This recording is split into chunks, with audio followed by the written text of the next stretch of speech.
Good afternoon, everyone. This is Bernita Howard, the founder of SWAT, which is Survivors with a Testimony. We're coming tonight to bring awareness on such a touchy subject. I have some awesome and amazing women tonight that's going to help me spread awareness. And we're going to start with Miss Andrea. She's going to give you a short bio of who she is, and then Miss Sheila will jump right in. But nonetheless, it's over to you, Miss Andrea. Well, hello, everyone. Thank you for putting this together. I love SWAT and all the people that you've had come through here. For those of you who don't know me, my name is Andre Merriman. I'm a creative harmony coach and master domestic violence help coach. I hold a space for advocates so that they can have a place to continue their healing, increase their skills, so that they can serve even more of those that they help. So, and I'm great and loving this time this evening and the conversation. So go ahead and let everybody know so that we can have a lot of questions going on. And turn it over to you, Sheila. Hi, my name is Sheila Shoemaker, and I'm a survivor, and I'm also president of the board of directors for U.S. Warriors Against Domestic Violence. We're a new nonprofit, and we plan to offer assistance to victims. I don't want to say victims, survivors, after they leave the shelter. And I'm very excited to be here with Fernetta and Andrea. They're great. They're great women and role models. So I'm happy to be here and to share any information, stories, or advice that I can give as a survivor. Thank you, ladies, so much. And if you guys need to know any information about SWAT, all you have to do, our information is scrolling at the bottom. We're going to jump right into our conversation tonight. Just to let you know, if you did not know, SWAT is now a 501c3. We have been a 501c3 since we got our paperwork April the 8th, but they backdated it to January 8th of 2021. So just wanted to share the amazing news with you guys. So it's been a while since we've done our roundtable, but we're getting things together so we can offer you so much more. So we're going to jump right into this. Um, what is domestic violence? I'm going to turn that over to Miss Sheila. Oh, wow. Domestic violence is if your partner is trying to limit your availability to family or friends, financial, and or like physical abuse. So domestic violence, people think of it as just physical, just contact abuse, physical abuse, but it's much more than it's deeper than that. If you're not able to be who you are 100% in your relationship, if you see signs of jealousy, over the top jealousy, physical abuse, restraint on who you are and where you can work, what you can wear, how you look, who you can associate with. Domestic violence is so many faces. If you're in a relationship where you don't feel like you're secure with who you are as a person, then you're probably in a domestic violence relationship. Yeah. Miss Andrea, you want to add to it? One of the things I like to express and remind people is that domestic violence is not an anger issue. So often I hear victims and survivors say, oh, well, he only hits me when he's intoxicated or when he gets angry, or I make him mad and I shouldn't have made him mad. And so I like to reiterate the fact that it's not a anger issue. It's not a drug issue. It's a power and control issue. That one person wants to have all the power and control in the relationship and doesn't want to allow the other person, as Sheila said, to feel good about themselves, to be able to handle things themselves, to be able to make decisions for themselves. And so it's a pattern of that. And even though the physical hasn't gotten there, as you said, there's the emotional, psychological, the financial. And when you continue that journey, the physical's coming. Yes, ma'am. He's just Yes. he or she is just testing the waters. Amen. And I'm glad you cleared it up instead of just saying he, um, Yes. and saying he or she, because a lot of times they want to stereotype this to just the male, but we have seen male and females be abusers, be manipulators, and so that's what I love about what we do, because we don't just say we're going to help just the women or we're going to help just the men. We're out to help anyone who has been through Excuse me. abuse. Oftentimes we just talk about the abusive part of everything, but let's go in and talk to our viewers a little bit about what a healthy relationship looks like. What are healthy boundaries? You know, it's easy to tell someone you're in an abusive relationship, but if they never been around a healthy relationship, they might be just adjusting to the norm. You know, where Right. they see mom and dad fuss, argue, curse, and fight, and but dad still provides. So it looks like a good relationship. Oh, they understand each other. Have you guys ever heard that? That's just how they get along. But in reality, is that a really good relationship to be in? Right. Where there's no respect. Um, there's the name calling. Those are things that we see in abusive relationships, but because a person has adjusted to it, they feel like it's okay. Oh, that's how they get along. It's gonna get better. Well, at least he don't touch me, or at least he don't hit me. Um, yeah, he might go out and stay out all night, or she might go out and stay out all night, but the bills are taken care of. So we do need to talk about healthy and happy relationships. I know for me, I had an awesome role model. Like my dad is still amazing. He respected my mom. He had respect for her. So he also respected his children. Um, the door was always open for us to go and talk to them, how we felt, what was going on. And I know everybody don't have that. So I come from a healthy, happy, family. And it's crazy because my first real relationship was like I was with the devil, completely different than my dad. I often find myself making excuses for him, but that wasn't healthy either. I was trying to cover up because I was trying to mimic what I was used to, but he wasn't raised that way. So, um, for me, just having, like, now I have a healthy, happy relationship. I can talk to my husband. We communicate. Um, we discuss things. It's not just his way or my way. And he's a great provider, but I also have a say so. In my first marriage, if I disagreed, it caused abuse. It caused me to be called out of my name.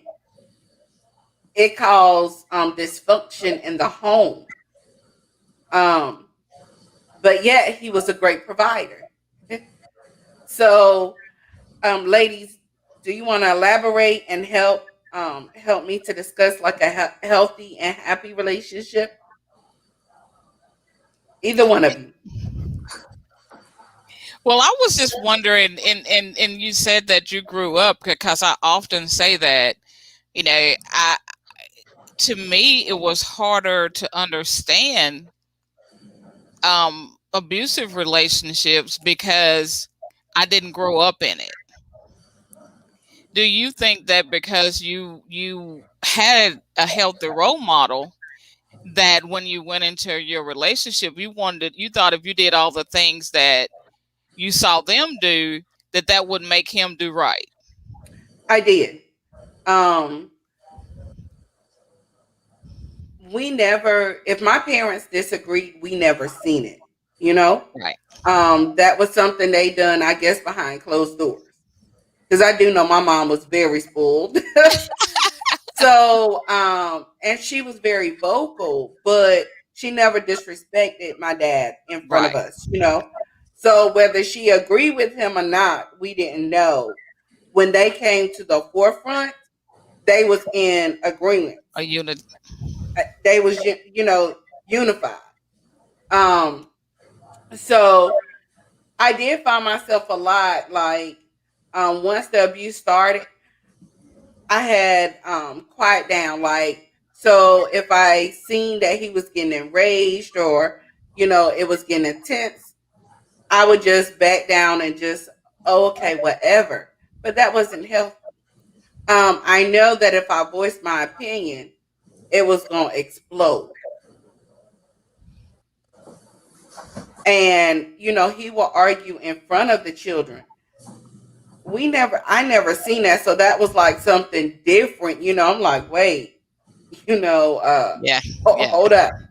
You know, so I would try to, especially once the children came in play, I would try to not say as much because by this time I already knew what would fuse the fire. Right. Right. And I see that, and I asked that to bring up, as you said, some healthy lifestyles, because the not wanting to have an audience when there's a disagreement would be part of the healthy piece of it. Being able to express I tell people, being able to express that I disagree with you without having to look at you in the eyes and know when to duck. Right. Yeah. Mm, I mean, for me growing up, when my mom and dad were married, there was abuse in the home. I'm not going to blame either parent. I think they were like toxic for each other. So I did watch that. And then when my dad got remarried, I never saw or heard things like that. So, I mean, mine's kind of 50-50. I mean, I saw it growing up till I was about 9, and then I never saw it again. So I got involved in an abusive relationship, physically abusive, when I was in my 40s, and didn't realize that when I was younger that my relationships, my marriage, like to my children's father, was emotionally and financially abusive. mhm. So education or awareness was a factor in my continuing, I guess, bad choices. But I got remarried a little over a year ago. Um, and the man that I married to, most people don't believe it, but we've been together 5 years. We've never argued. I mean, not that we've never disagreed, because we do. But he allows me to be who I am. Mhm. And he's never called me out of my name. He's never raised his voice to me, and he certainly would never hit me. So to have a normal, healthy relationship, I wish that everyone, you can be who you are and be with someone. They've got to love you where you're at and who you are. And if they don't, they're not for you. And I'm blessed that now I have found that. It took me almost 50. So I hope that everyone pays attention at a younger age and realizes that a man that truly loves you will love you where you're at. Exactly. So let's talk about some unhealthy boundaries, like things that are considered unhealthy in a relationship. Um, as you always hear, one of the key things that's unhealthy is control. If a person has to control, if they have to know where you are, who you with, what time you leave, what time you coming back, if they have to track you, um, if you can't make a decision without them, 9 out of 10, that's an unhealthy boundary, you know, where they have to track you. We've known men and women to put tracking devices in vehicles so they can know their partner's whereabouts. That Yes. is not healthy. That is not love. So if you ladies can take on from here. And Oh, you know, with those boundaries, and I tell people, um, you know, from the beginning of the relationship, you have an idea if that relationship is going to go bad. We just ignore them a lot. And I think some of that we put, and I say that because it's been my experience, but I also know there's a difference between checking in on you and checking up on you. hmm, I can check yes. in and say, Sheila, hey, how have you been? I hadn't heard from you. I knew you were driving home at night. Make sure you call me when you get home. That's one thing. That's checking in on you to making sure you're healthy, you're safe. But when I'm going, Sheila, when you stop at the red light down the street, you let me know so I know where you are. If you stop to get gas, I need you to FaceTime me so I can make sure ain't nobody around you. There's a whole different thing about trying to help you than wanting to control every aspect of where you are. Absolutely. Um, if someone, I mean, my spouse, my husband doesn't like all of my friends. He doesn't have to because they're not his friends. But when he makes me choose between my friends and him, I mean, if they're really bad people, I get it. But when someone you're with tells you that you can't talk to your family, you can't be around your family because they dislike him or they've said something against him, you know, or they're choosing who you hang out with, where you go, what time you go, or even for me, um, where I worked at and would be stalking me at work, hacking into my voicemail at work. When that's what you're seeing, I mean, even though there was no, you know, I'm not talking about physical abuse, control. That's domestic violence, and you need to run, not walk, run away, Run. run, because And that's only going to escalate. Run, because Exactly. you know someone has to look at your phone or limit your phone conversations, who you talk to, or has to be on speakerphone, or be able to read your text messages, have access to your Facebook. Go, I mean, tell them to go away. I mean, get rid of them. Because that's but just I didn't mean to cut you oh, off, but when you said that, just so you can elaborate on that piece, uh-huh. because the more teens I work with, that's happening a lot to our teens. Well, And it's that's learned. It's, I mean, so our biggest, I think for me, my personal opinion, our biggest combat, our biggest battle zone for domestic violence is our youth. We got to stop it there. That's where we have to combat it. Um, I was almost 40 years old when I got involved with my abuser. I mean, I had abusive relationships prior, but not physical. 40 years, I didn't know that, I didn't know the red flags. We need to teach women and men young. This is what unhealthy looks like. Vernetta, you're going to kill me. We teach our children sex education in school. okay. We teach them that, but we don't teach them healthy boundaries. We don't teach them what are the red flags for a potential abuser. We teach them about safe sex, but not about safe being and self preservation and self worth and when to say no, No. enough's Mhm. enough, and walk away. So I didn't know that. I was almost 40, mother of 3 kids, had no idea that all the red flags were there for me when I got involved with this person. Every single one. I didn't know what they were. And that was one of my questions, like, because we start my little sister is about 8. So we start training her now on what healthy relationships are.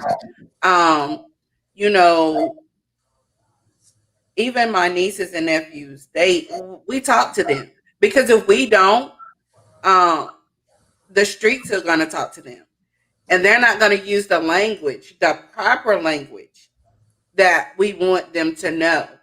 When Yes. I do sit down with the youth and I speak to them, a lot of people ask in the beginning, "You let the youth come in here?" Yeah, we know how to tone it. for them. Okay. But we have to keep it real with them as well. I was going to say This they is may have to tone it for you because sometimes they get a little. Yeah. right. um, they could tell you about things, more things than, about what's going on in the streets, and you don't even know. You're like, what? The children, we need to start at a young age. Yes. We also have to realize that every child is not coming from a healthy, happy home. Since the pandemic hit, I've really worried about a lot of the children. And the reason being is because working in a school system, being a tutor, working in the daycare systems or whatever, a lot of times that was the children's safe haven. To get away from the abuse was to go to school. I don't have to hear mama crying. I don't have to hear daddy um trying to keep his ego up. I don't have to see that. So going to school to be around my friends, just to relieve all the stress and everything that I'm gonna go through when I walk through that door that I call home. To sit in now, some of them are in the homes 24 hours a day. Jobs have went home. So, I tell all my friends that are teachers that's doing the virtual, pay attention to those babies' faces. Pay attention to that body language. Children will tell you some things without even saying anything. You know, um, if you got a child that's active and they become reluctant all of a sudden, what is going on in that home? Uh, I know now they do make them show their faces, and that's a great thing.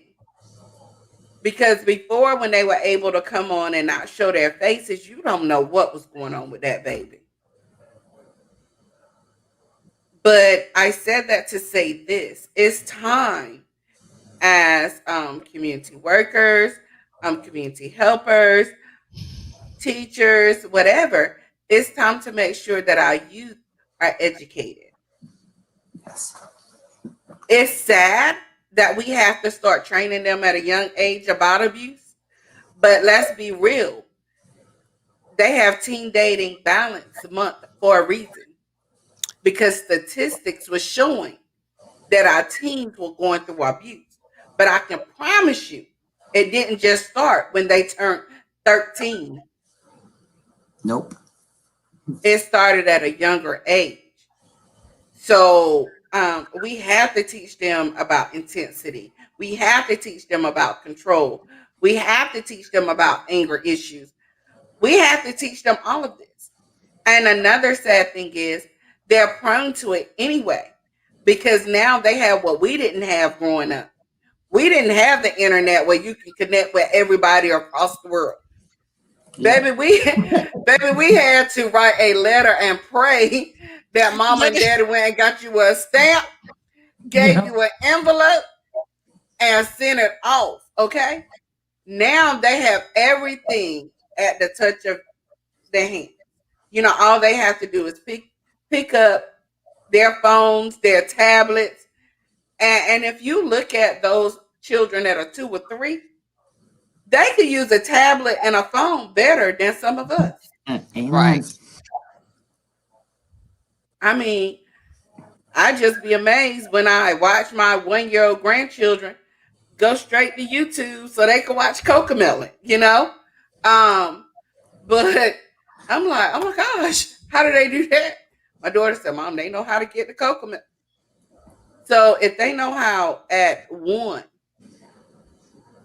imagine if what they can be prone to at such a young age. Would you ladies like to elaborate? I want to point out something, and at some point, and I was so mesmerized by what you were saying. People are so concerned with the pandemic, and my personal favorite is you've got people policing whether or not someone's wearing a mask wherever they're at? Where are these people policing that when they hear their neighbors screaming and hollering for help? Where are those people when they see children that seem distressed? Where are you then? Where are you when you see your coworkers show up to work with a black eye, or physical injuries, and you see it over and over again, and they give you some lame excuse? Where is your reporting then? Because yes, we've had a pandemic, but the domestic violence pandemic, it's been here the Been entire here. time, and no one wants to report anything. But you're willing to call the police when your neighbor's having a cookout because people aren't wearing a mask or the numbers are too high. Where's your concern for your community, your neighborhood, and the welfare of the people that are around you when it comes to domestic violence? People say, I don't want to get involved. If you're concerned about whether or not I'm wearing a mask, be concerned about whether or not I'm safe or my children are safe. If you hear something, call the police. You don't have to apologize. Call the police. If you're worried about a mask for a pandemic, worry about our pandemic of domestic violence. So that's, I mean, And I often say this too. I'm glad you brought that up. A lot of times people say, I don't want to get involved. But I always ask this question. A bullet has nobody's name on it. thank you. If someone is downstairs and they decide to start shooting, they may shoot at a person and it ricochet and come back and hit you. But because you didn't have the strength or the willpower to call the police when you first hear it, and then when you get hit, now you want to report. But sometimes we have to think ahead of the game. Man, if I just called the police when I first heard it, a lot of times people don't like the police. Let's just keep it real.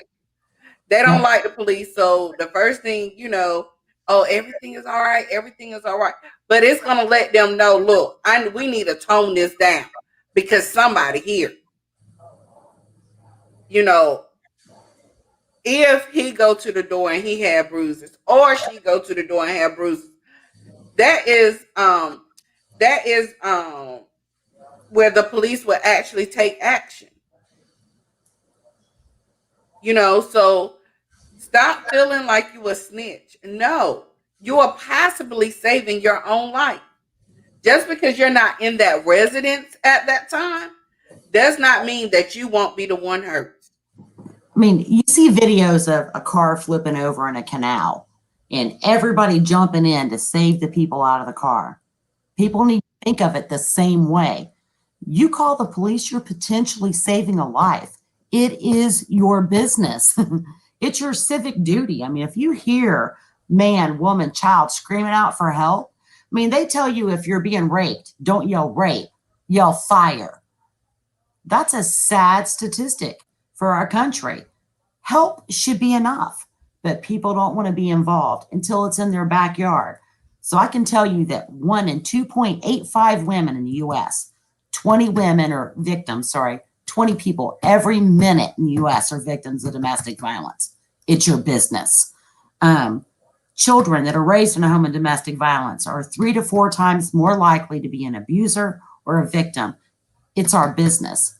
You want to police our communities and make things better? Then stop turning a blind eye. Domestic violence isn't a private crime. It's a violent crime.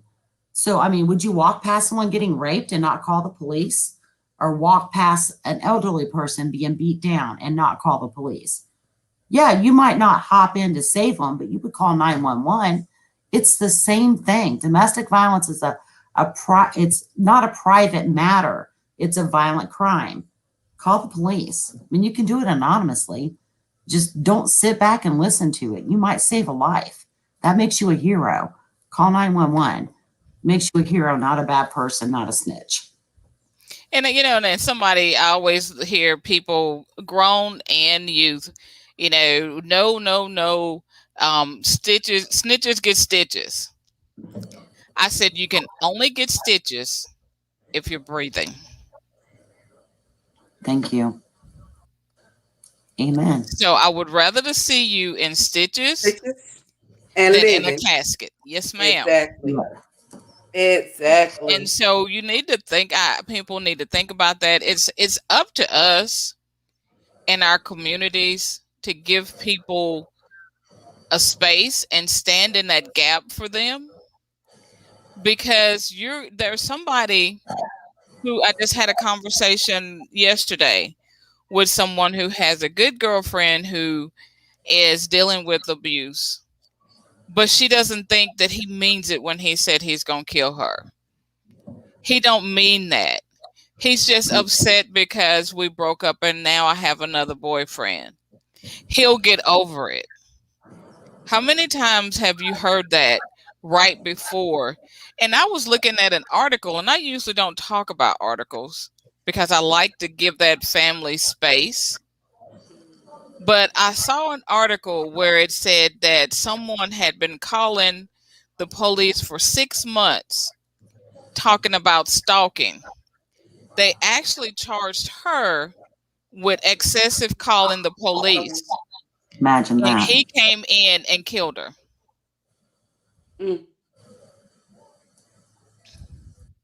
And what happens a lot of times with that is the person being abused don't want to, and I know, I don't know how to say this, but I think we put such a stigma on being a victim, and we don't like the word victim, and nobody wants to think of themselves as a victim. We have stereotyped what that looks like, that people don't want to recognize when they're in a victim space. I understand being a survivor and wanting to continue to thrive, Hmm. but we want to let it to be okay to acknowledge that you're being victimized, Yes. Yes. and not tell them to pull up and just, if I wasn't you, you know the story. If I was you, I wouldn't put up with that. I wouldn't do this. But hold a space for them to allow saying he's abusing me, Hmm. and let's find some help. And I think as a community, we need to come together and hold that space for people to say, I don't feel good about my relationship. So many times when I've answered, when I worked at a local agency, if they would say, people would call in, is this abuse? Am I Mm. being abused? Because they don't recognize it. Like you talked about, Sheila, not knowing the signs, but Right. starting to hear things around. But, not only though, as we start saying that, we need to bring that awareness, but we also have to give people somewhere to go after they're aware. And the, Exactly. and the first thing is going to be that person, that good girlfriend that they've been talking to, who don't like him anyway, who told you to leave him anyway, but still hold that space for them, knowing that when they're ready, they're going to need you. Yep.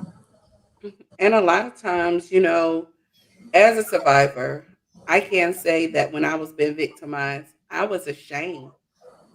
I felt guilty when I would go through. I felt guilty, like, I just can't get this right. So I want someone out there to know that if you're feeling that way, it's truly not your fault. But again, as Miss Andrea said, as organizations, we need to make sure these people have somewhere to turn to. And we all know that you can't just go to everybody in your family and say, hey, I'm planning on leaving JoJo, or, I'm planning on leaving her. Because even now, women are getting guns killing you because you're deciding to leave. Because they can't even phantom seeing you with another woman. Vice versa, men, as she stated with the article she read, this lady was being victimized. The police had no, the police wasn't believing her. So to her, that's almost like a double whammy. Then Right. on top of that, I'm pretty sure it was, now they have this, I forgot the name of the magazine, where they put your picture when you're arrested in if it's in North Oh, Carolina, they do yeah, they put that out there. So now you got your community talking down about you, and you're being stalked.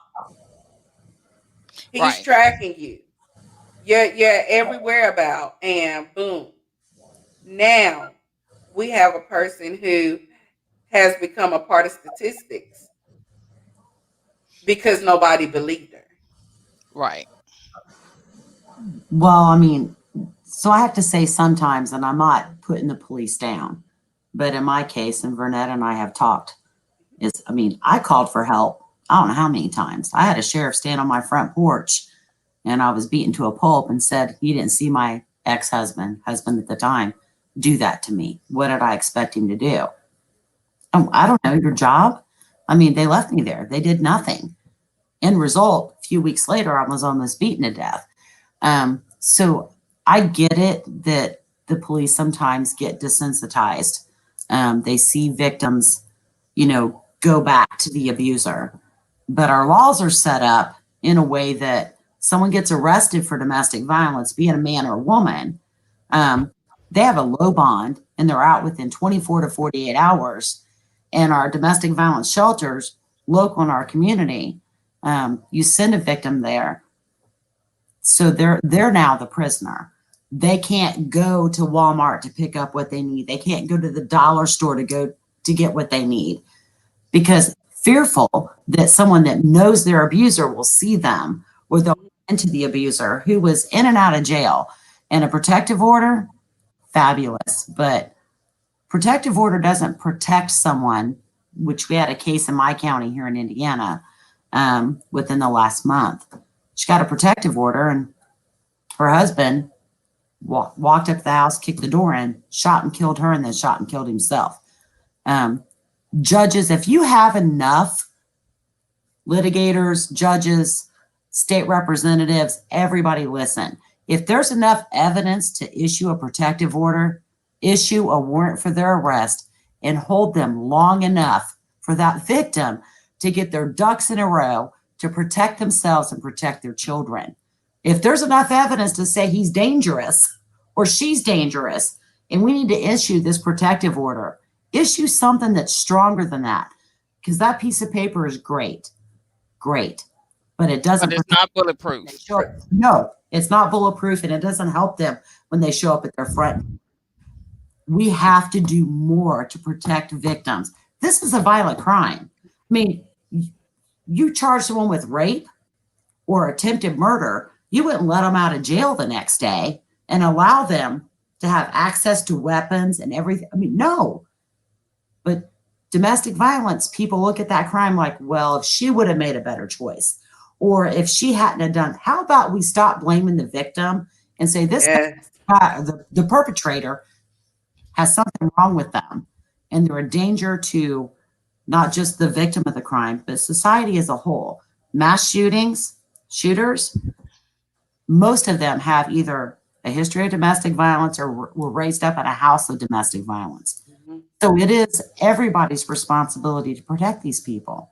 I mean, it just is. I mean, our judicial system doesn't do enough. They just don't. They fall short. And actually, a drug dealer get more time than a person that does domestic violence. Yes. commits a domestic violence crime. But yes. We have a responsibility too. I often tell people this. We're always concerned with who the president is, but we also have to be concerned who our locals are. We also have to fight for laws. And truth be told, if you really look at the domestic violence laws, it was really written to protect women. Sad, but true. Mm-hmm. So now you have men that are, look, I'm tired, and coming forward. And it's like really not written to protect them. Nope. I hate to be the bearer of bad news, but when you look at it, that's the truth. Yeah. And so not only do when we're voting, but we have to understand that the laws and things that are put in place may not affect you directly, but it may affect someone in your family. So you have to ask questions. You have to show up at these town meetings. You have to show up different places instead of sitting on your couch saying, well, they should have done this. They should have done. If I was there, I'm sick of that. Stop Yeah. saying the if. Be there. Yeah. It's open to the public. Sometimes we just gotta stop this. And so we really have to get active, and especially that's what I love about what I do when it comes to the domestic violence um, awareness. At the end of the day, it's not about, oh well, Andrea is on that part of North Carolina close to, I ain't gonna tell her because she might get credit. No, I don't care. I don't care. Amen. I'll So call that right now. Listen, I can't do it, but let me call a sister company, a brother company. Let me get you some help. I don't have that answer. Let me get you some help. That's why I love doing these forums, because people won't ask questions, they'll inbox. So a lot of the questions that I ask come from the inboxes, right. whether they're on, and a lot of people not going to come on because I don't want nobody to see that I watched it. Okay, give the information that you need, and that's Yeah. important to me. Um, Oftentimes, as Ms. Sheila said, we're blaming the victim. And it's sad that, victims are being blamed. But what do we do? How do we educate so people understand victim shaming, victim blaming? Miss Andrea, I'm going to turn that over to you. I think a lot of it starts with, well, what I like doing is, and you've probably seen me doing, I call them my tea and pearl events. It's just getting women together over a cup of tea, put your cute little pearls on, and let's do some community brainstorming. This is what's going on in my community. How can I help? The agencies that's there, the people that are there. I usually try to have someone who is understand the local representatives in that area, and it's coming together. As I said before, awareness is good. I believe we're all aware that it's happening, not to the extent that if it hadn't happened to us. So there's still more awareness that need to be there. But now we've got to come up with some solutions. And I think that solution is going to have to start on a smaller scale. And I always use, like in my book, I talk about the women's suffrage movement. It started with 4 or 5 women having a cup of tea, talking. Next time they said, we're going to meet in 2 weeks. In 2 weeks, that 5 turned into 50. They met again, that 50 turned into 300. Next thing you know, we voting. And so if we can stick together, and I think that's it, the unity. Coming together, just like you're doing here, putting things together and saying, okay, Vernetta, Sheila, what can we do as a collective with each of our agencies? Okay, now there's 3 of us. Next time we come together, we may have 10. And say, hey, this is what I'm doing. How can I, perfect that in my area?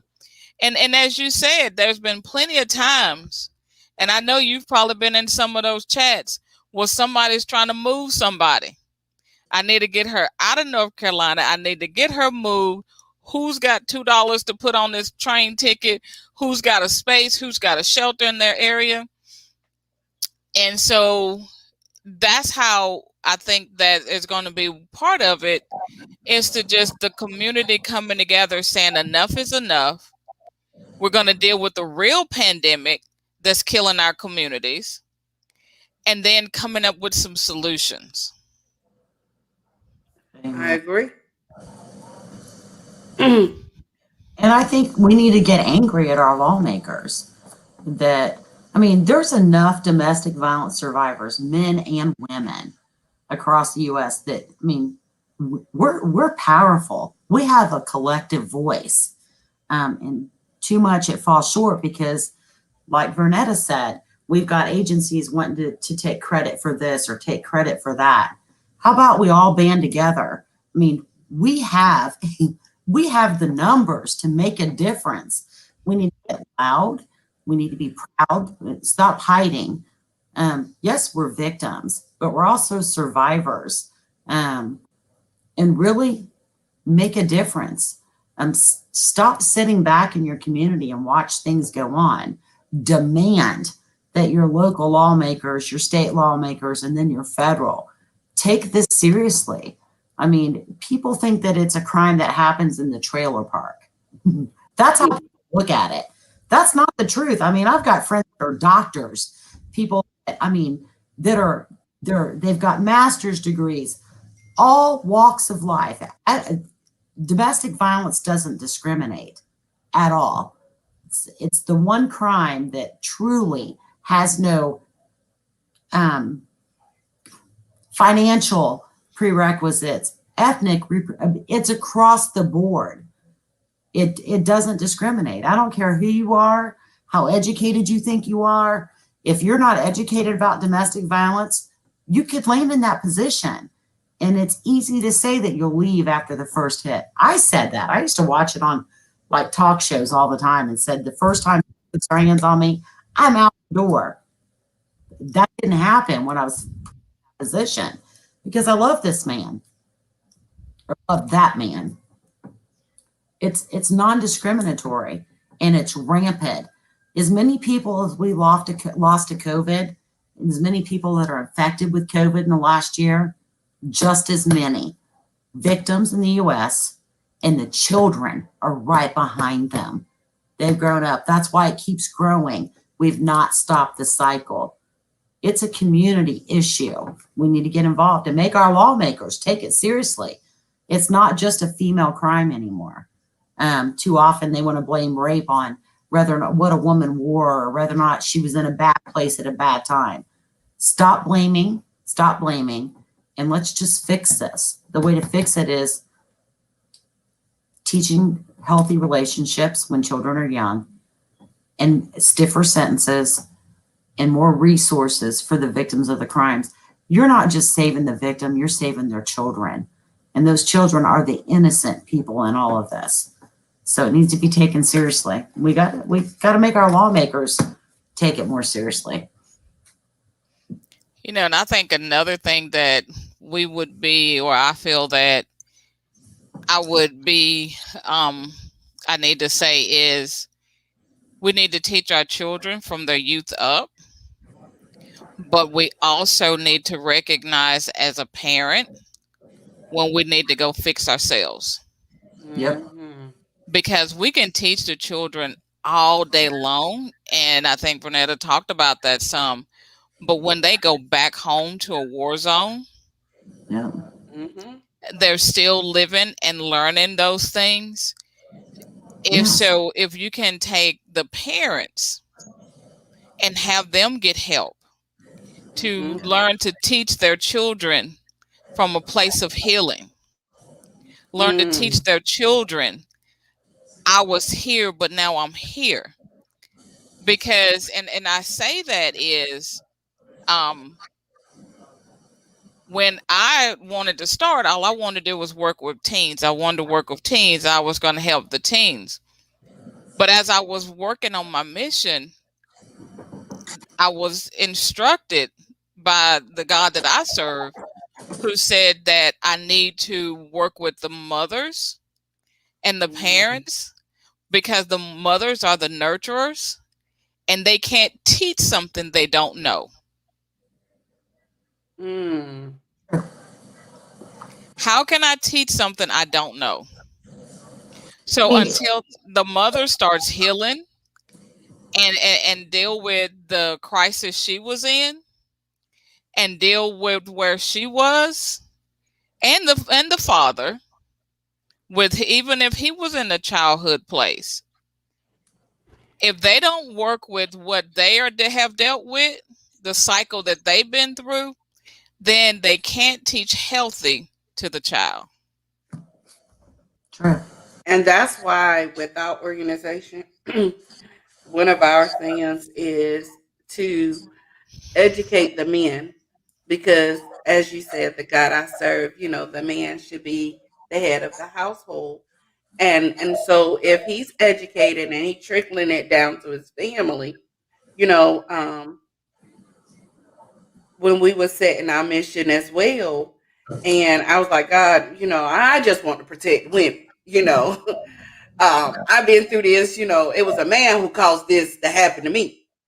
But God had to let me know that when he opened this door, it wasn't about me anymore. It was about what he was giving me, the purpose he put inside of me, the purpose he has for me. And so I had to be obedient. Um, Ain't that something when you got to be, when you just, I'm going to leave that one alone right there. I'm just saying. Whew, I almost had a moment. Yeah. That's why I said I ain't even gonna miss. I'm gonna leave that one alone right there, cause But yeah, when you have to be obedient to what God is having you to do, it moves mountains. And I used to think that was just a figure of speech until I seen it, until I witnessed it for myself. So I've seen God do amazing things, not just with just with me, but through the organization, through networking, um, to helping those who was once me. You know what I mean? right, Like, right. um, I have someone to ask, what is the cause of abuse? Whew. Okay, that was a breath taker, but let me start that out. Um, Abuse is caused when a person wants to take power and control over another person. When mm, Well, and let me, while you think on that, let me save you some a little bit. And so when I think of that, when it says the cause of abuse, the cause is so deep that there's no one thing that I can say, because it's a decision. mm, Because and I wanted to say that Yes. because oftentimes I hear it from a lot of my sister and brother advocates, that hurt people. Yep. Not that it's not true, but I also say it's a decision. It doesn't have to be that way. Thank mhm, you. So if we want to look at the cause, as Renetta said, it's the cause is because someone made a decision that I want all the power in this relationship. Sometimes it's because of a mental illness, but I would be not in my space if I didn't also say sometimes it's because of daggone evil. yeah. Yep. I All mean, right. So so a lot of people think that abusers can't control themselves.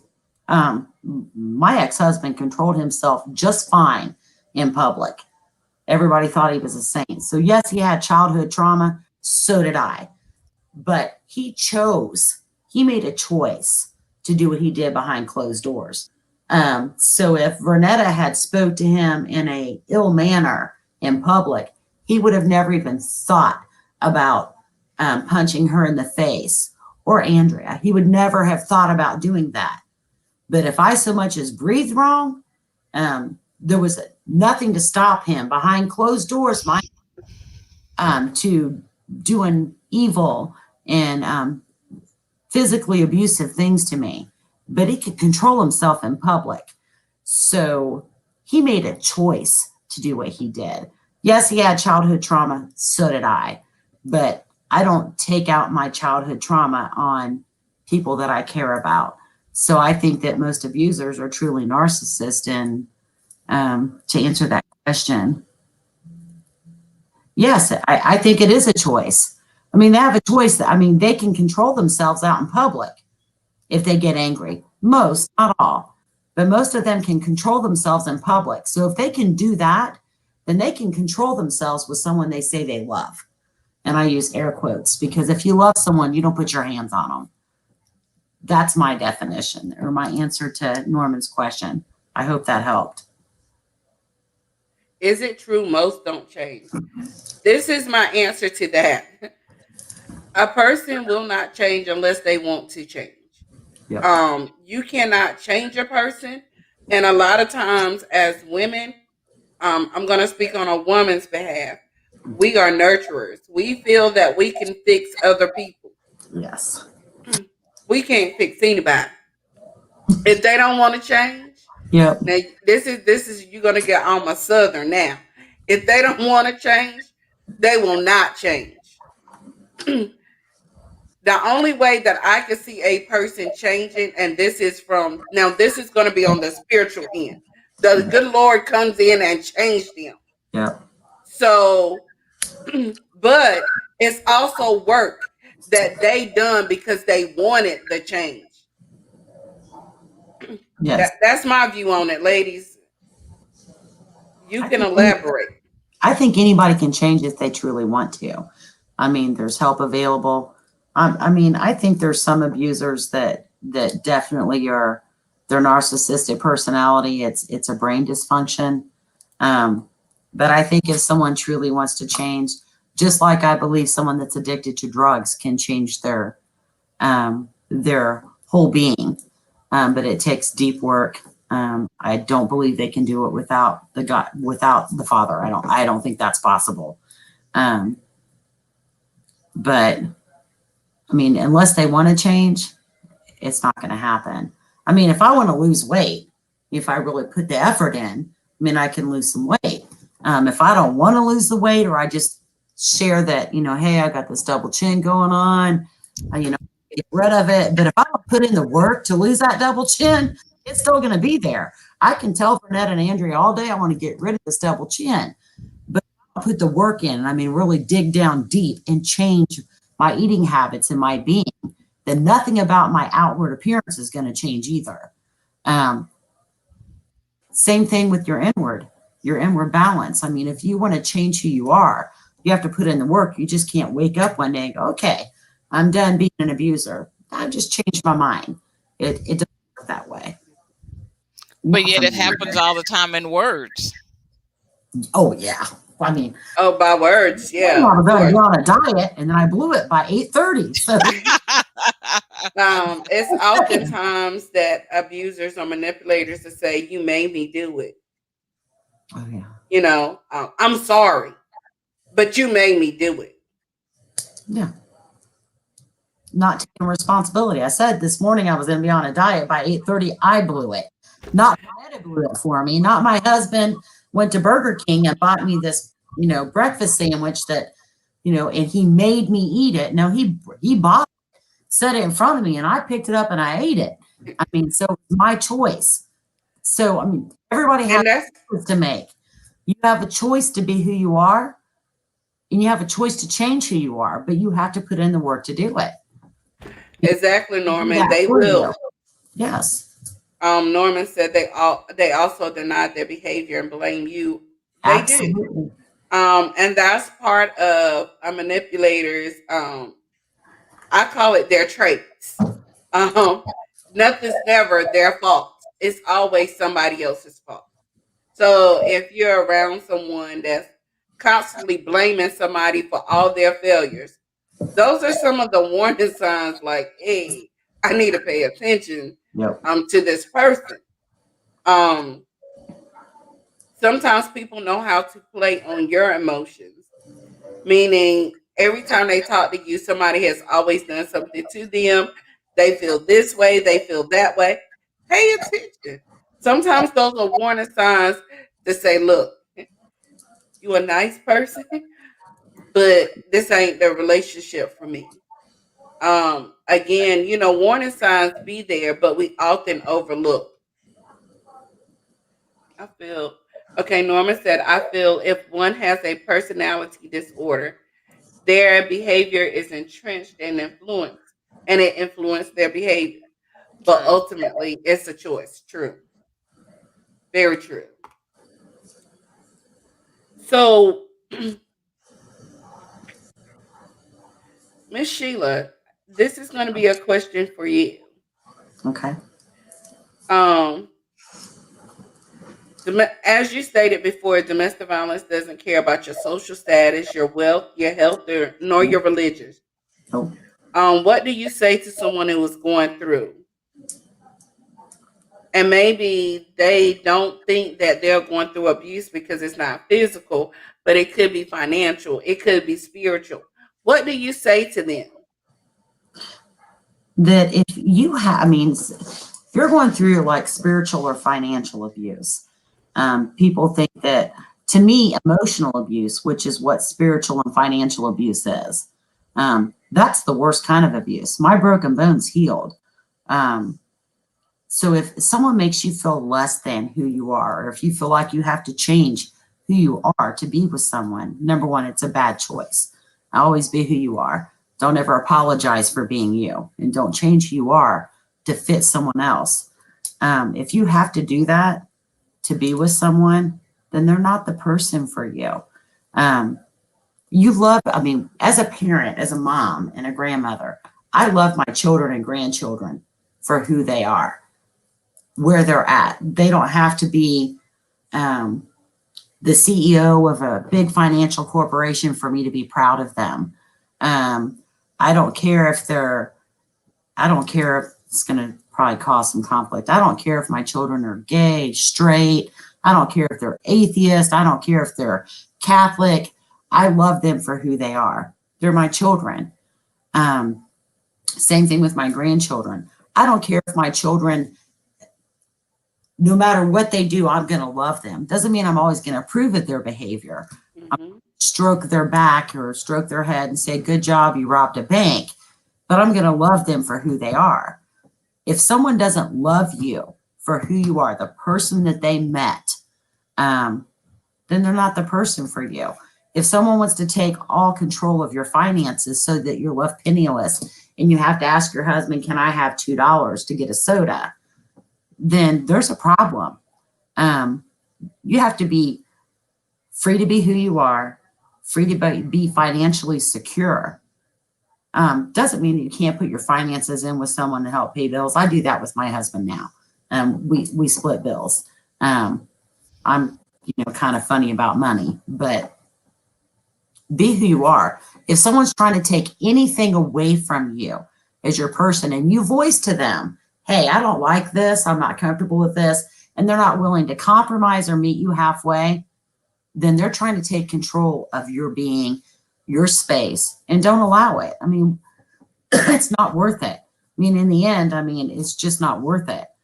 If someone doesn't respect who you are and how you want to be, then you don't need to be with them. I mean, I respect Vernetta. I respect Andy.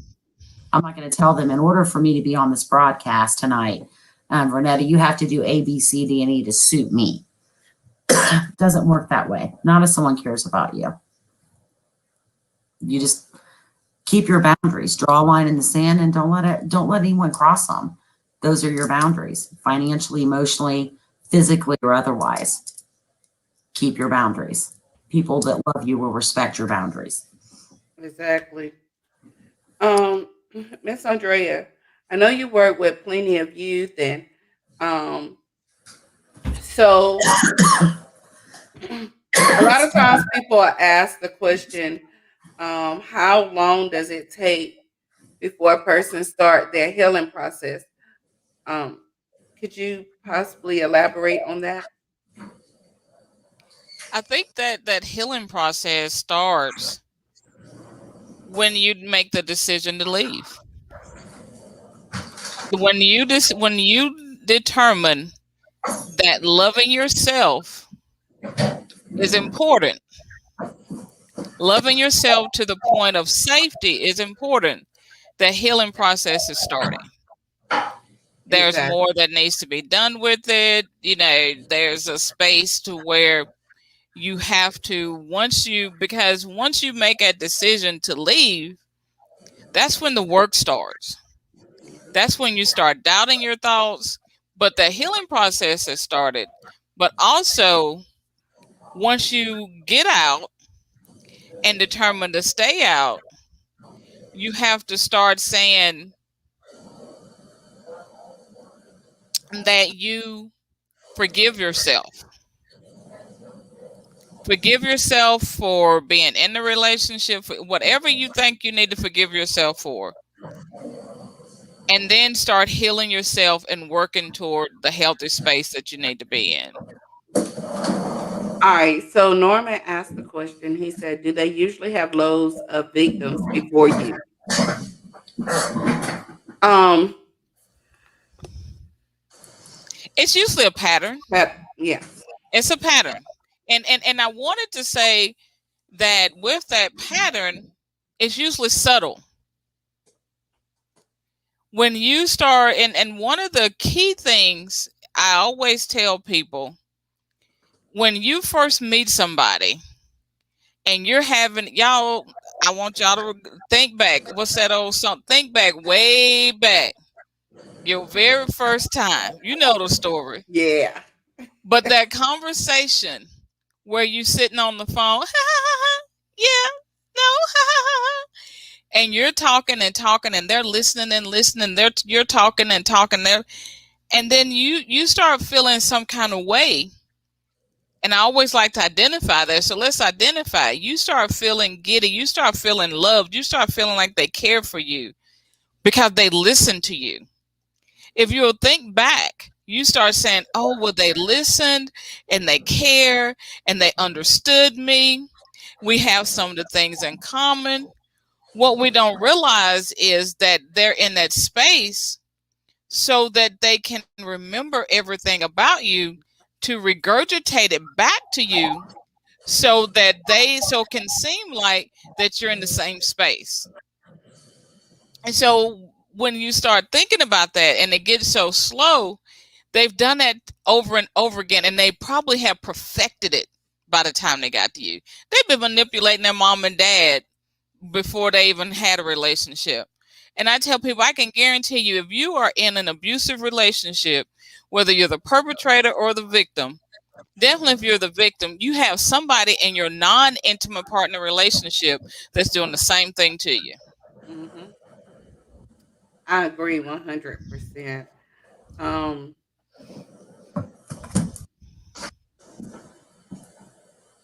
So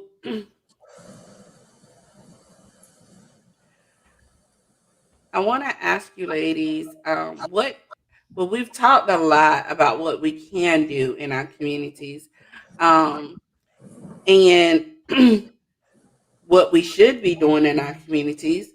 But is there anything else that you ladies would like to share with our viewers to bring awareness on domestic violence? I always tell people to think of yourself as a space that you need to have goals. Set some goals. If you don't know how to set goals, don't feel comfortable setting goals, don't have any goals, don't think you can reach your goals because of the partner you're with, then you're probably in a toxic relationship. Because you have to continue to dream through the whole relationship and dream of growth. If you're not growing, then there's something wrong. So, Miss Sheila, I'm going to ask you this. We often, we've talked about the healthy relationships. We talked about the unhealthy relationships. We talked about domestic violence. Um, and, but I'm thinking back to some enormous questions as well. So, a person that goes through domestic violence, it also affects them not just when they're in the relationship, but after the relationship is over.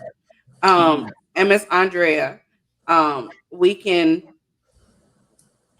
also jump in. He said one of the biggest red flags he should have seen was the love bombing at the beginning. Absolutely. His relationship went fast.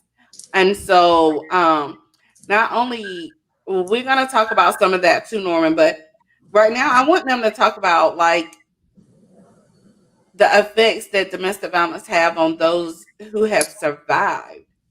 Um, Oh, Domestic violence also don't just affect the survivor or the victims, but it also has an effect on the families. Um, and I know for me, I remember when I first came out and I started telling my story, and I remember my aunt said, "Well, we knew." I said, "You did?" She said, "Yeah, but we've tried to have conversations with you before, but you denied everything." And so I guess they didn't know how to approach it because I was denying it. I was ashamed. I was, mhm. I felt guilty for what had happened to me.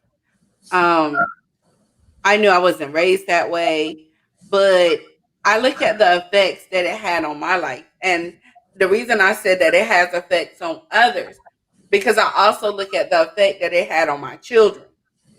I remember my oldest daughter, because her father and I couldn't even hold a conversation. She was having seizures back to back every time he and I would interact on the phone. And people say, "What?" Yeah. So it was that bad until I was in Chapel Hill one day, and um, I didn't have my own transportation. My dad had provided me transportation. So I remember going to Chapel Hill to take her to an appointment. We had neurologists, we had everybody trying to give my daughter the best care. And I remember my dad saying, "It don't matter what it costs. We just want her healthy." And I was like, "Okay." And I was tired of driving back and forth, back and forth. Long story short, I get there that day and her dad calls and we just have it. I forget all about the doctor is there. And this man literally looked at me and he said, "You got 2.2 seconds to hang up. The DSS will be in here." And I'm like, "Well, I'm just trying to explain things to her dad. He just, I'm still up here." And he said, "Listen." And my daughter went into a seizure. He said, "The issue is you and him, or you and whoever was on that other end." And he said, "If I get DSS in here, this." He went on. So at this moment is where I had to realize what I was going through was not just affecting me. It was having an effect on my children as well.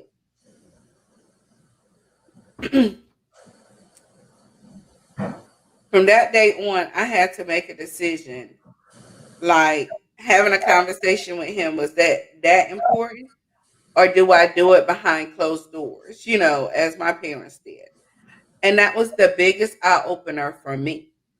um, to be threatened. I already had this idiot threatening me to take my children, and that's just how I felt at the moment. He was a straight idiot because he was threatening to take my children. And now I got this person who could actually do something to have my children taken. The weight that was on my shoulders was heavy. So I say to anybody that's watching, be careful of what you do because it do not just affect you. It affects your children. It affects your family. Some people don't even know how to approach you to really offer the help. And then everybody don't understand what domestic violence was. Because if you would have asked me over 21 years if it was domestic violence that was happening in my house, I would nope. Police just keep Nope. showing up trying to be in my business. That's how I felt. Like, why they keep showing up? Why do people keep calling? But now I see things different. Mhm. Now, if I would have got the help, I feel I know God don't make any mistakes, but I feel like some of my actions pushed my son's death, if that makes sense. Um, because he was beaten out of me. Um, so it have an effect. Also having to tell my children, your brother's not coming home. We're gonna have to bury him next week. Um, for my mom to be there, and just watch me go through the pain and really not be able to help. Um, I know she said to me prior to her death, she said that was the hardest thing because she didn't understand the pain that I was going through. But she knew that it was pain and agony not to be able to bring him home to carry this baby. And then have to tell my children, oh, he's not coming home, but we're going to bury him next week. So it has an effect on everybody in your circle. They may never say anything, but it do affect them. Yeah. Miss Sheila. First of all, I just want to tell you I love you very much, Vernetta. And you're like one of the strongest women I know. So I just have to throw that out there. Sorry, my cat's like scratching behind me. He'll live. It does affect your entire family, and you don't really realize it until after, for me, after I was out of it. And then I realized the damage that my choices, and I'm going to own part of it, my choices to keep going back, the repercussions it had. My daughter was diagnosed with post-traumatic stress disorder for worrying. If they didn't hear from me, my daughter and my sons legitimately thought, is my mom dead now? Did he kill her this time? My sister, my brothers, my dad, all those people that really loved me, that truly loved me, watched me cycle through this abuse.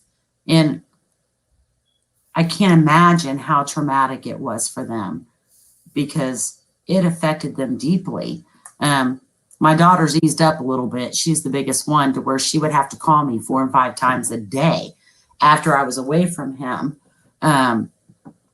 They worried about who I was with, where I was at, if I was going to be home. I felt like after I got free that when I told my daughter I'd be home around 11, at 11:01, she's burning my phone up because she's thinking, did he find her? Did he escape from prison? There were so many things that, so now, as a parent, we know that when we don't hear from our children, we start to worry about them. Where are they at? Are they okay? Are they safe? I put that burden on my children because I was in a domestic violence relationship. So I put that burden on them, and it took a toll on them. My oldest son told me at one point, he was like, my children cut ties with me for a little bit because they said it was too much to try and get a hold of me and me not answer the phone or worry about whether or not I was dead or alive or was I okay that day. So they just came to the resolve that they were going to lose their mother. That was what they dealt with it that way. And my sister the same way. She was angry, upset, sad, hurt that I was still in that relationship and they were going to have to lose me in that fashion. So it does affect the people that care about you, your friends and your family. And when you're in that, it doesn't necessarily register with you that this is what's going to happen. This is how my children feel on a daily basis, or because I don't answer the phone. And it may have been legitimate. I could have been in the shower. But that, oh my God, is she okay? And I hate that my children felt that way. I hate that my sister felt that way, that my father felt that way, that my brothers felt that way. And, it was because of the relationship choices that I made that I kept going back. They knew. And I didn't have the wherewithal. I say domestic violence, once you're in that relation, is almost like a drug addict. You can't just, walk away from it and put it down any more than I'm a smoker. I mean, I tell everybody I'm going to quit tomorrow, but I'm not going to put him down and walk away from it tomorrow any more than I put him down and walked away from him when I should have. Even though I knew it was dangerous for my health and it could kill me, I would go back and pick up that cigarette again. That's what I compare him to. Even though my children begged me, my sister, my brothers, my dad, it's very harmful to your family. And you don't even realize it. And the guilt that you carry with it, even after you're free, trying to repair the damage that's been done, it's a hard road to go. And yes, Fernetta knows, I'm going in for surgery on Monday at Cleveland Clinic. Can I say that it's not from domestic violence 100%? No. I've got health issues, lingering health issues that are due to traumatic brain injury, multiple concussions, post-traumatic stress disorder. So I've been away from him since 2014, but yet I'm still dealing with the repercussions. And so are my family. It's damaging to your family in a long-term being, not just the person itself. It's not something that when you walk away, all of a sudden, great, like a speeding ticket, you pay your fine and you're good to go. It doesn't work that way. It's a long time of healing. So it's not an easy road, but it's a road that's well worth travel. I would travel it. I'd climb that mountain again and dig and break every I had to get back out of. I'm fine with what I'm dealing with now. I'm still breathing, and statistically, I shouldn't be. So it's hard, but I'd rather my children have me now the way I am than lose me in the fashion they almost did. Right. Mhm. We love you, Miss Sheila. Also, I'm glad it's two things that I'm glad that you brought up. Um, Warning signs and why people stay.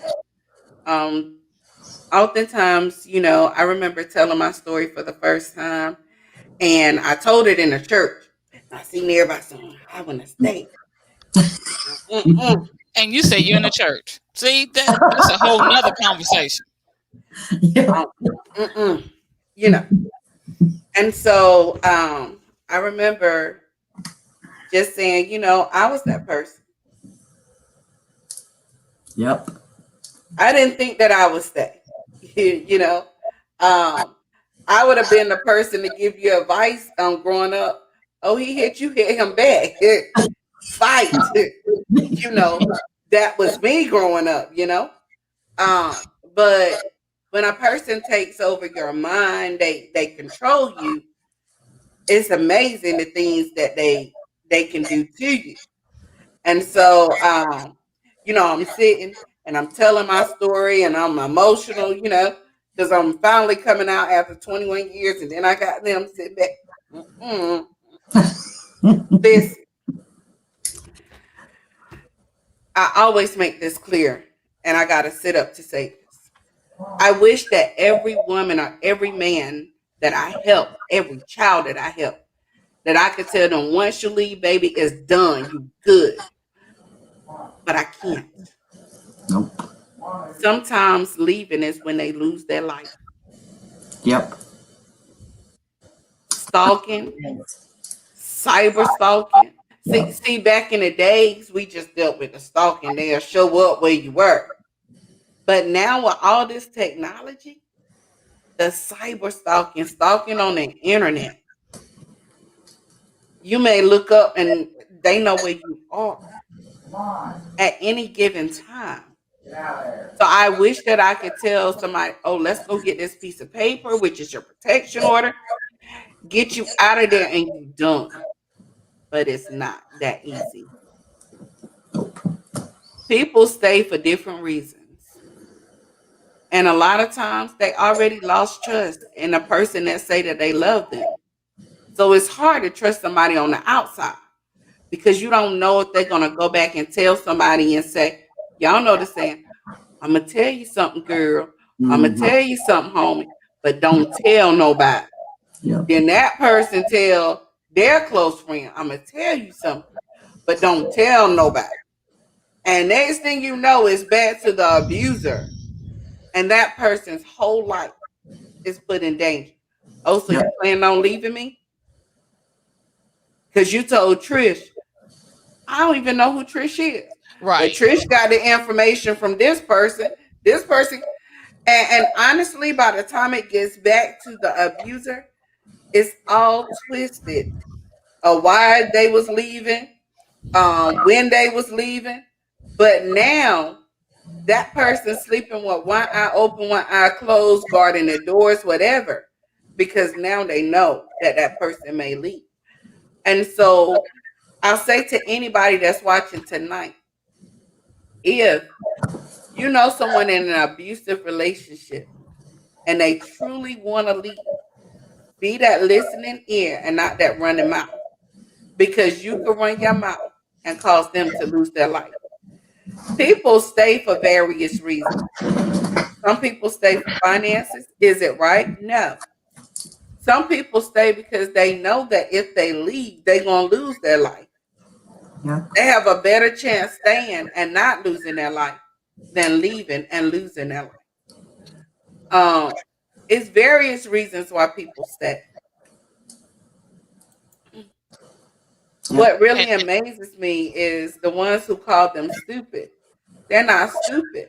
But I will say to you, get you a safety plan if you plan on leaving. Have somewhere to go. Have some money. Um, you know, get your resources, reach out because you're gonna need it. Hide a phone, cell phone, even a phone that doesn't have service. That's what saved my life. A cell phone that didn't have service can still call 911. Um, Emergency contact. Do whatever you have to do. Be sneaky, and be careful. You got to be careful and be very careful who you tell. Um, be very careful. Miss Andrea, I know you was about to say something. Yes, ma'am.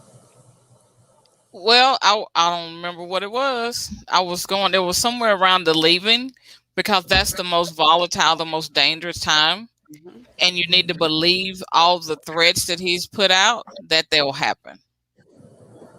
He wasn't just whistling Dixie. He's telling you what he's going to do, and he's boasting because he thinks he or she is bad enough to do it, And and also, guys, they think go that ahead, there's Miss. no recourse.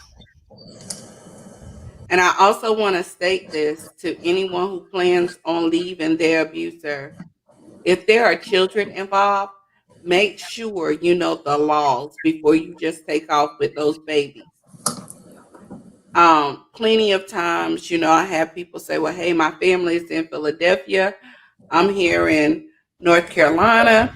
But if you take off with them babies all kind of ways, you can be hit with kidnapping and different things like that. So I love to tell my people, make sure you know your law. Don't just listen to grandma say, well, baby, I'm gonna put you on that train, you and them babies. You got to know your laws wherever you are, because it's enough that you're already gonna have to watch your back when you leave. And truly leaving, going to a different state don't always stop it. But we don't need to hit with other legal issues either. That's another stress barrier for you. So make sure, and I'll say to even the advocates out there, those who are just started, make sure you know your laws in your state, because Yes. you don't want to have the victim to now be charged with different things. So that's why it's important. And if you don't know, it's plenty of organizations. Reach out. Somebody has an answer. Please do. I've heard plenty of people say, oh, I'm just going to. No, don't remove those children just like that. Know those laws, and especially when it comes to those children, because you Have a will find plan, your period. exactly. Because if not, you will have yourself in some trouble, and it ain't worth it. That's additional stress. So we're gonna begin to wrap this up tonight. And I'm gonna let the ladies close out in their ways. I also want you ladies to tell them how they can find you if they have additional questions. Um, and again, what it is that you do, because some people came on late, but we want to make sure that they understand the reason we speak out, because silence has balance. We ain't trying to hide it. We trying to make it known so we can hold the abusers accountable for their actions. It's time. Ladies, men, you do not have to be silent anymore. Speak out. Get the help that you need. Develop a safety plan. Reach out to an organization. It don't matter which one. We're all linked together some way, somehow. If we can't do it for you, we gonna find a sister or brother who can. We gonna make it happen. So tonight y'all got the Southern Renita Howard. But we're here, um, to do what it is that we do, to help you, to bring you awareness, to make sure you understand you don't have to be a statistic. Um, Also in North Carolina, just in case you don't know, from January the 1st to March 12th, on the North Carolina domestic violence homicides, we have 7 homicides that have been reported as of January the 1st to March 12th. Now, is that the only domestic violence ones? No. Those are the ones that have been reported. And it only went up to March 12th.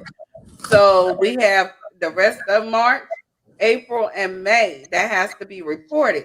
But I always like to give you the statistics so you understand why we're out advocating, while we're out spreading awareness and doing what we need to do to make sure that you're aware, you're educated, so we can help with the prevention of domestic violence.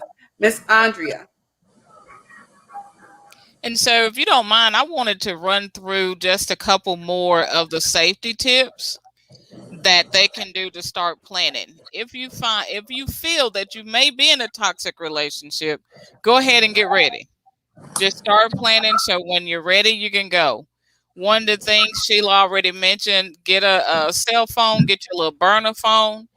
They can't be traced as well when he knows, especially if your phone is in his name or you're sharing a phone account. One of the other things is don't ignore the signs that you see that is escalating, because they're there. Just stop ignoring them. Speak to someone. Don't be silent.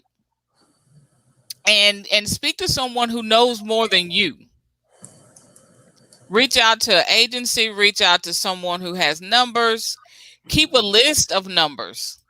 When I start working with people, I tell them get an index card or get something and write down your personal numbers on. Because when the argument starts, when it gets heated, the first thing that's going is your phone. It's flying across the room like a 747. Yep. Because that's your help. Mm-hmm. So you need to make sure that you have those numbers. If your parents have changed numbers, you probably don't even know it, because we don't take the time to remember it. And even if you do, when you're in the heat of it and you're in that trauma brain space, you're not going to remember it anyway, unless it's embedded in there. And then develop a safe word with your kids, your family, your neighbors. Be able to say, call up and say, Renetta, you know that pizza you wanted to go get? Can we go ahead and do that this Friday? Do something like that that doesn't sound like it. Have a safe word. Have your kids to know. If it's really bad, have the school to know. If you have a restraining order or order protection, there needs to be a copy with you. There needs to be a copy at the school. There needs to be a copy at work. There needs to be a copy with the advocate you're working with. because a lot of times if that's found, that's going to be destroyed. And the sheriff is not going to do anything about it unless they can see a copy in front of their face. The other thing is have at least $50 in hand. 100 if you can, but at least have these things in a Ziploc bag, hidden outside somewhere that's not inside the house, at your best friend's house, at your mom's house, in a safe deposit box, whatever you need to do with your Social Security card, your birth certificates for the kids, your Medicaid card, your insurance cards, copies of all of those things. And if you can, have a P.O. box that's delivered, that's tied into another number. But those are things you can do to get ready, so you can make that plan so that when you leave, you have a better chance of surviving. And if you know that your life's been threatened, make a plan to get out of there. So I just wanted to leave you with those few. I am here in North Carolina. I have a nonprofit, Feminine Life Rebuilders, where we do work with victims and those at risk from their teens up. And I also have a LLC where I help train advocates, and I have events for communities, and we have skills we work on to help advocates lead from a better space. And so that we can continue to have this type of network, because a lot of people come out of domestic violence and they want to help, but there's some skill building that need to happen first. Mm-hmm. And so I've been led to support the supporters. And so if you're ready to turn your story into a service, then that's what I help do. If you're a victim that needs some help, and you're in this area or you're somewhere that you can remember the number, just dial 740-3-DV-HELP, and that you will reach our crisis line. And of course, I'm on Facebook and Twitter, and now on Clubhouse. I just opened a Clubhouse. If any of you are on Clubhouse, join my club, the Advocate Connection. We're getting started. First meeting will be Thursday evening. Sheila? I wanted to add, you were awesome, Andrea. Thank you. That was great information.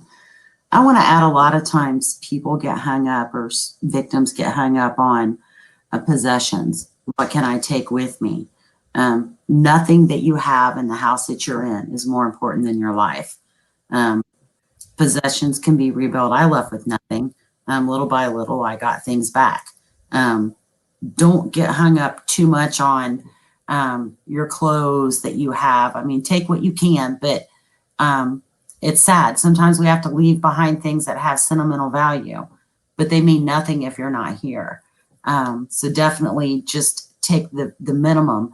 If you're trying to leave or plotting to leave, you don't want to have your abuser come home and realize that half your closet is gone or clothing items are missing. So take the minimum that you can from the house and store it somewhere that you can grab it and run. Your life is far more important than anything that you have, possession-wise. Possessions mean nothing if you're not here. Research the state you're in. I see Nicole. Hey, Nicole. If they have a identity protection program in the state that you're in, research that with your state attorney general. I know we have it in Indiana. They recently acquired it in Michigan. Register so that your identity, like your utility bills, things aren't in your name. So it's hidden. It's almost like witness protection, but not, if that makes any sense. Mm-hmm. Research if you're going to flee, where you're going to go and what laws and what availability of help is there for you in that state. Maybe reach outside of your area to an agency or a victim advocate or a nonprofit that's outside of your region. Look outside of your state if you need to leave the area, and see what they can help with and what resources are available in the area that you're looking to go to, especially the victim's identification protection. That's amazing. and just be mindful of who you tell when you're leaving. I mean, Vernetta knows that I've trusted people that I've known for 10 years and or longer, and realized that they were the person that was leaking information to my ex-husband when he got out of prison. You have to be very, very careful. I mean, I'm out on social media. I'm not so much afraid anymore because I'm in a place of healing and I feel safe. But be very careful. Go ghost on social media. Delete your Facebook page. Delete your Twitter account. Delete your Instagram, because the slightest thing in your pictures or something you post could reveal where you're at. Friends that you have. If you start acquiring local friends on your Facebook page and say they're all in St. Louis, Missouri, odds are you're in St. Louis. You want to leave no clue for your abuser to locate you. When they're releasing from prison or they're releasing from jail, if you need to relocate and you're worried about acquiring new friends or what you're going to do, new location, housing, reach out to your local advocates, and don't worry about those things. Are all physical possessions. Worry about your safety and put your family first. It's unfortunate that some people have to go to that extreme, but your life is worth more than that. And just know you're not alone. I mean, you're not alone. There are more of us than there are them. I promise that.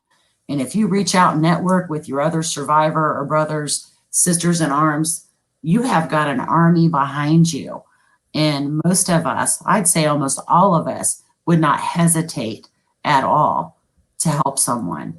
So don't feel like you're ever alone, because you're not. You're never alone in this. I know I've spent many a night crying, upset, and it's okay to cry. It's okay not to be okay. About someone trying to get out, because I know how scary it is. I'm on Facebook. If you feel alone, you feel like you don't have anybody to talk to, Sheila Shoemaker, message me. I will be your new sister or your new, I don't care if you're male or female, reach out to me. I'm going to be there for you. That's how I made it out. I had wonderful people in my life that helped me, and I'm not going to stop reaching behind me until this is eradicated, which probably means to my grave. You matter, you're worthy, you're fabulous, and there's not a single survivor that I haven't met that's the strongest, most amazing person. People can't realize the things that we've gone through, and they don't realize how strong and amazing we are. I know how strong and amazing you are, and I want to help you see that. So you're not alone. That's my biggest message. You're not in this by yourself, ever. Thank you, ladies, so much for joining tonight. Again, as they stated, you're not alone. We believe you. Reach out to any of us if you want to reach out to SWAT, which is SWAT Inc. 2020. You can find us on Facebook, Instagram, whatever social media is SWAT Inc. 2020. That was easier for me to remember.